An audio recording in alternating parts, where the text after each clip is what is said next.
एक बार की बात है, गौतम बुद्ध अपने शिष्यों के साथ एक गांव से दूर किसी बड़े नगर की तरफ जा रहे थे। गर्मी के दिन थे और रास्ता भी बहुत लंबा था।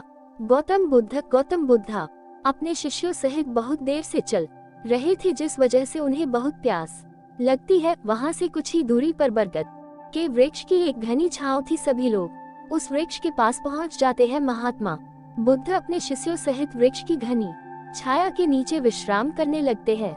बहुत देर से चलने की वजह से सभी का गला प्यास से सूख रहा था। ये बात बुद्ध जानते थे। बुद्ध ने अपने एक शिष्य को कहा, आप इस बरगद की छाया से 20 कदम दूर जाकर बरगद की 2 बार परिक्रमा करके वापस आओ। शिष्य वैसा ही करता है जैसा गौतम बुद्ध ने बताया। परिक्रमा के बाद जब शिष्य महात्मा बुद्ध के पास आया तो गौतम बुद्ध बोले कि क्या आपको किसी ठंडी हवा का अनुभव हुआ था? शिष्य बोला, हाँ महात्मा बुद्ध, उस उत्तर दिशा की तरफ से मुझे कुछ ठंडी हवा की अनुभव हुआ था। शिष्य की यह बात सुन महात्मा गौतम बुद्ध शिष्य से तुरंत बोले कि उसी दिशा में चले जाओ, जरूर वहाँ से कुछ ही दूर पर एक तालाब अवश्य मिलेगा, उस तालाब से सबके लिए पानी ले आओ। शिष्य उसी दिशा में जब कुछ दूर जाता है तो वहाँ सच में एक तालाब होता है। तालाब देख शिष्य बहुत प्रसन्न होता है और तालाब के निकट जाकर जैसे ही तालाब से पानी भरने वाला होता है, तभी शिष्य की नजर वहाँ दूर तालाब में कपड़े धो रही कुछ स्त्रियों पर जाती है। ये देख शिष्य मन में सोचते हैं कि यह पानी तो गंदा हो गया है, लेकिन जब शिष्य ध्यान से तालाब के पानी को देखते हैं कि अभी भी तालाब का कुछ पानी साफ है, इतने में 2 बैलगाड़ी जोर से तालाब के किनारे से होती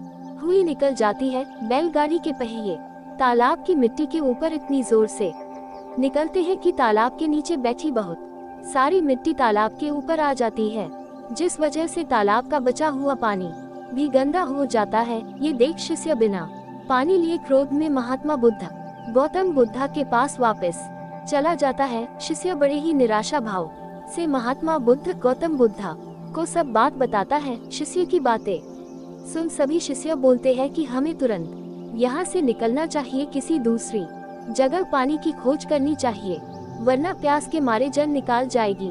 इधर महात्मा गौतम बुद्ध सभी को शांत होने के लिए कहते हैं और बोलते हैं कि धीरज रखो, कुछ देर यही बैठो, उचित समय आने तक संयम बनाए रखो।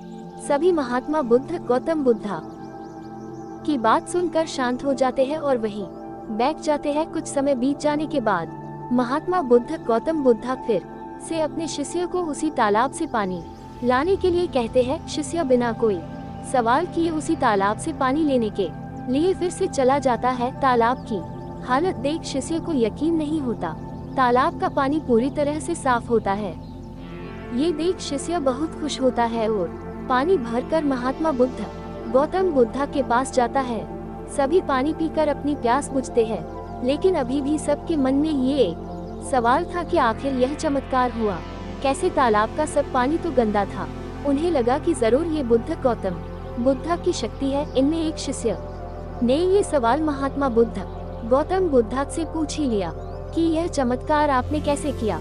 शिष्य का जवाब देते हुए महात्मा बुद्ध बोले कि यह कोई चमत्कार नहीं, ये आपके सब्र का फल है। ये फल है आपके सब्र बनाए रखते हुए उचित समय के इंतजार का। जितनी देर हम सब लोगों ने सब्र किया, उतनी देर तक तालाब के पानी के ऊपर तैर रहे सभी गंदे तत्व और मिट्टी तालाब के पानी के नीचे बैठ रहे थे। फिर कुछ देर बाद शिष्य जब वहां तालाब के पास पहुंचा, तब तक सब दूषित कर नीचे बैठ चुके थे, जिस वजह से तालाब का पानी पहले की तरह साफ हो चुका था तथा तालाब साफ दिखाई दे रहा था। यदि उस समय आप लोगों ने सब्र न किया होता, धैर्य न रखा होता, तो आप सब इतनी गर्मी में पानी की खोज में प्यासे रहकर शायद अब तक मृत्यु को प्राप्त हो गए होते। क्योंकि यहाँ से अगला कोई तालाब है या नहीं, और होगा भी तो क्या उसका पानी साफ होगा या नहीं? इन सब कारणों से आप कभी प्यास न बुझा पाते और प्यास से मर जाते।